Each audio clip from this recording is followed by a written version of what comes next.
Pernahkah kalian bertanya-tanya, bagaimana Islam bisa begitu menyatu dengan budaya di tanah Jawa? Jawabannya ada pada 9 wali legendaris yang kita kenal sebagai Wali Songo. Mereka bukanlah penakluk, melainkan para pendakwah cerdas yang membawa ajaran Islam dengan cara yang sangat unik dan damai. Alih-alih menghapus tradisi yang sudah ada, mereka justru merangkulnya. Inilah kisah tentang strategi dakwah kultural Wali Songo yang membuat Islam diterima dengan tangan terbuka. Yuk, kita telusuri bersama jejak kebijaksanaan mereka yang luar biasa ini. Salah satu kunci utama keberhasilan Wali Songo adalah pendekatan dakwah mereka yang tidak konfrontatif. Coba bayangkan, saat itu masyarakat Jawa sudah punya tradisi Hindu-Buddha dan animisme yang mengakar kuat selama berabad-abad. Alih-alih datang dan bilang, "Hei, semua yang kalian lakukan itu salah," Wali Songo memilih jalur akulturasi. Mereka menghormati tradisi lokal,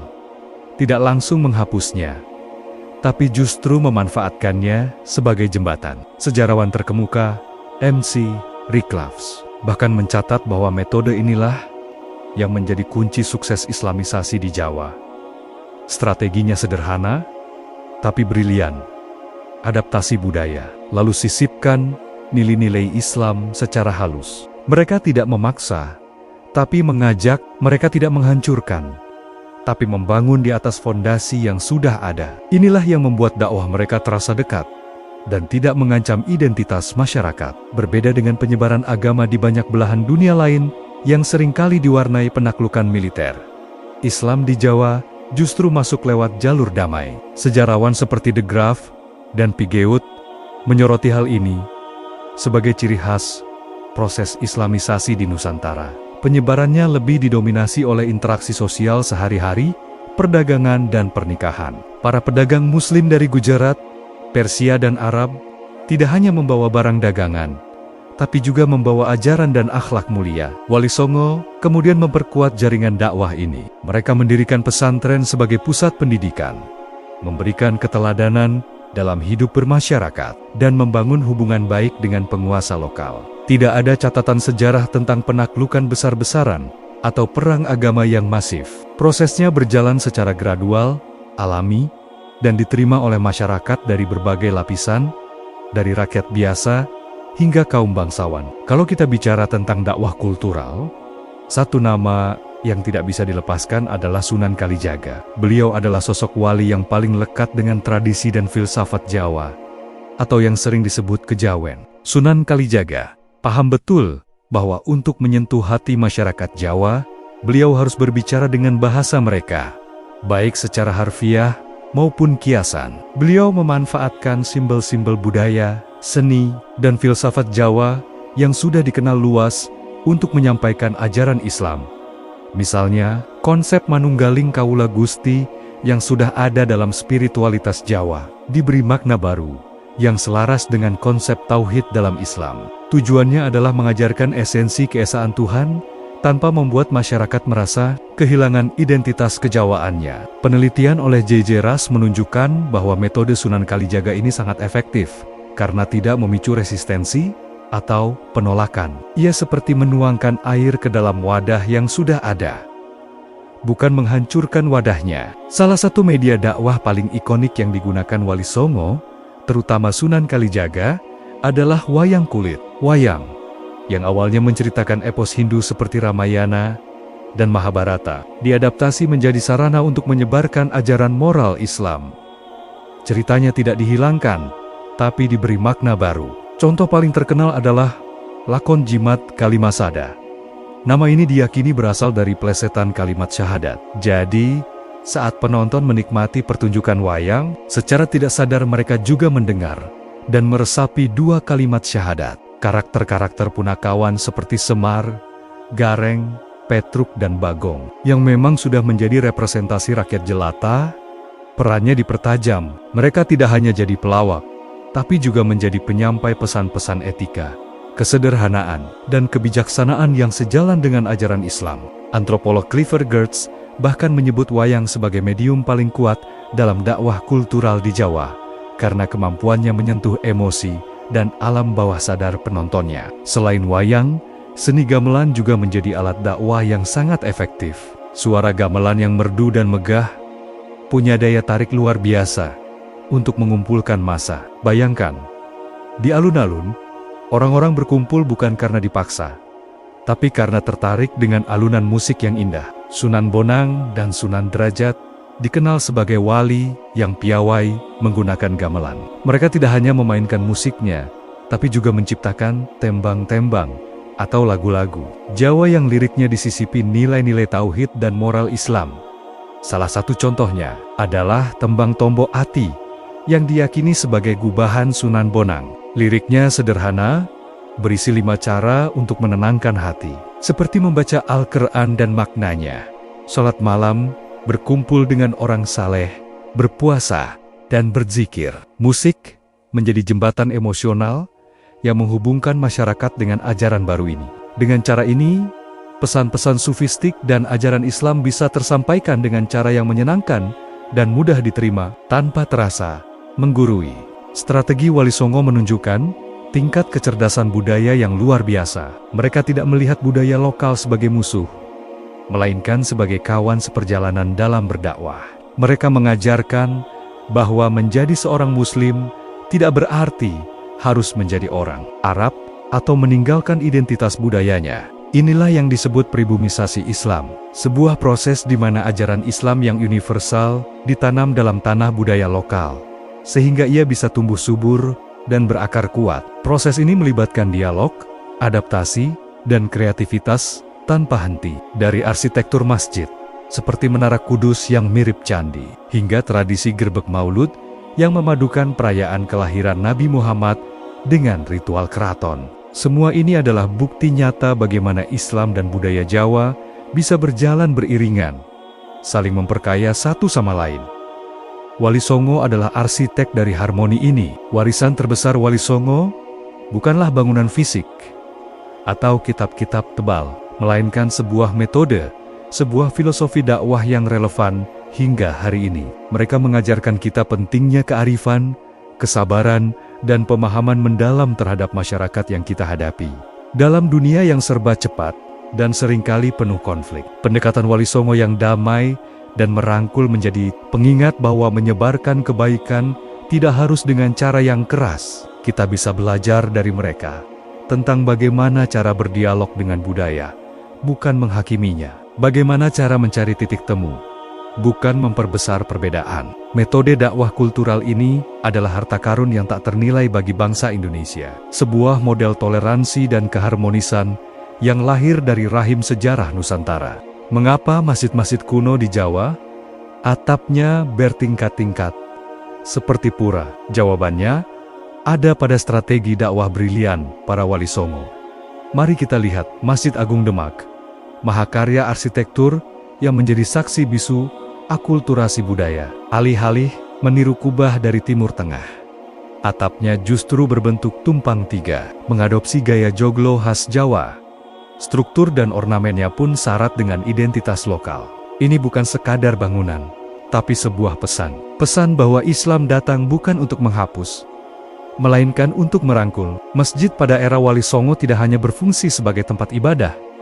Lebih dari itu, ia adalah jantung kehidupan masyarakat. Disinilah pendidikan agama diajarkan, kesenian dikembangkan, dan berbagai persoalan umat dimusyawarahkan. Masjid menjadi pusat peradaban yang menyatukan iman dan budaya. Strategi cerdas lainnya adalah melalui tradisi yang sudah mengakar di masyarakat.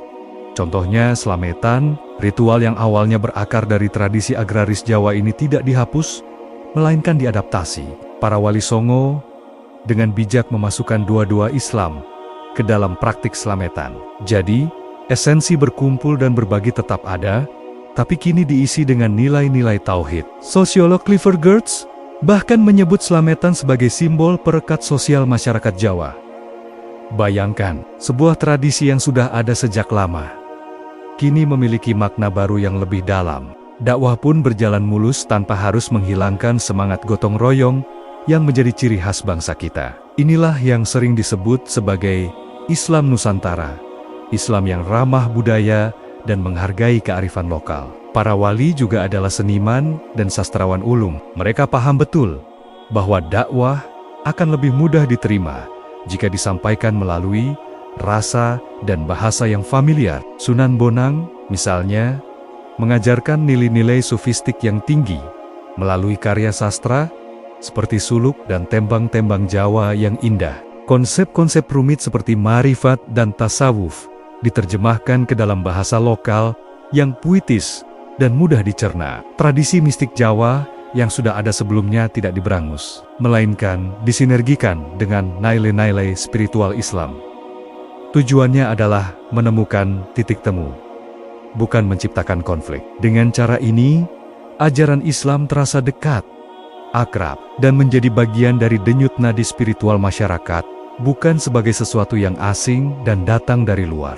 Bagaimana Islam bisa menjadi agama mayoritas di Jawa yang saat itu didominasi oleh kerajaan Hindu-Buddha besar seperti Majapahit? Jawabannya adalah transisi yang damai dan bertahap. Peralihan kekuasaan dari Majapahit ke Kesultanan Demak tidak terjadi melalui revolusi berdarah, melainkan sebuah proses evolusi sosial yang panjang. Disinilah peran Wali Songo sangat krusial. Mereka tidak hanya berperan sebagai penyebar agama, tetapi juga sebagai pengawal perubahan sosial dan spiritual masyarakat. Sejarawan M.C.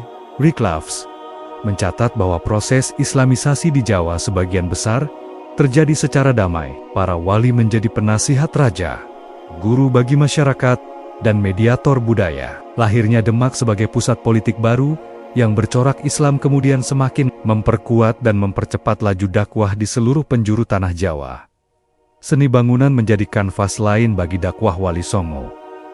Lihat saja arsitektur Cungkup Makam Sunan Kudus atau Menara Masjid Kudus. Di sana, kita bisa melihat perpaduan harmonis antara elemen Hindu-Buddha dengan kaligrafi dan corak Islami. Bentuk menara yang menyerupai candi atau penggunaan gapura bentar di kompleks pemakaman bukanlah suatu kebetulan. Ini adalah strategi dakwah visual yang sangat efektif.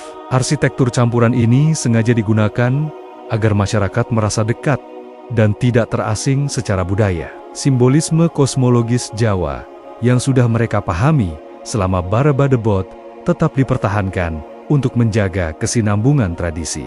Dengan begitu, masyarakat melihat Islam bukan sebagai ancaman bagi identitas mereka, tetapi sebagai pelengkap yang menyempurnakan. Kekuatan dakwah Wali Songo juga terletak pada kemampuan mereka membangun sebuah sistem pendidikan yang terstruktur, namun tetap fleksibel. Mereka mendirikan pesantren yang menjadi kawah candra di muka bagi para calon ulama dan pemimpin masa depan. Di pesantren, para santri tidak hanya belajar ilmu agama, tapi juga berbagai keterampilan hidup seperti bertani, berdagang, dan kerajinan tangan. Pesantren menjadi miniatur masyarakat ideal yang mandiri. Sistem pendidikannya pun berjenjang, mulai dari tingkat dasar yang diajarkan di langgar atau surau, hingga tingkat lanjut di pesantren-pesantren besar. Hebatnya, pendidikan ini terbuka untuk semua kalangan, tanpa memandang status sosial. Inilah yang membuat ajaran Islam menyebar dengan cepat dan merata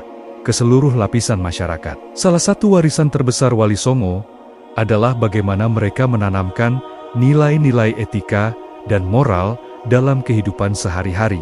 Ajaran seperti Tepo Seliro atau tenggang rasa, andap asor atau rendah hati, dan pentingnya menjaga harmoni sosial dileburkan dengan ajaran akhlak dalam Islam. Sunan Kalijaga, misalnya, sering menggunakan wayang kulit untuk menyampaikan peasant moral ini. Tokoh-tokoh dalam pewayangan seperti Pandawa diberi interpretasi baru yang sejalan dengan nilai-nilai Islam. Jadi, masyarakat bisa menikmati hiburan sekaligus mendapatkan tuntunan moral. Ajaran Islam tidak disampaikan sebagai doktrin yang kaku, melainkan sebagai panduan hidup yang relevan dan aplikatif.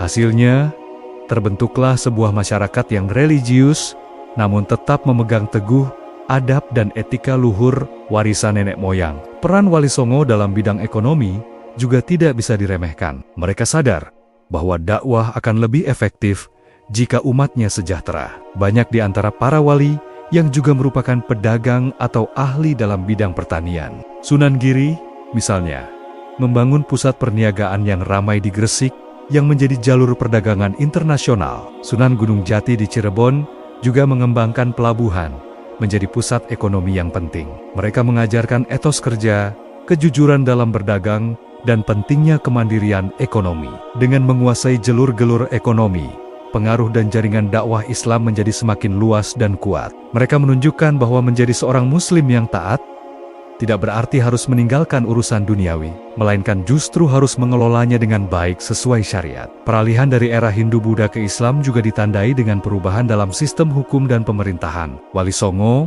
khususnya Sunan Giri, dan Dewan Wali di Demak, berperan dalam menyusun dasar-dasar hukum yang memadukan hukum adat lokal dengan syariat Islam.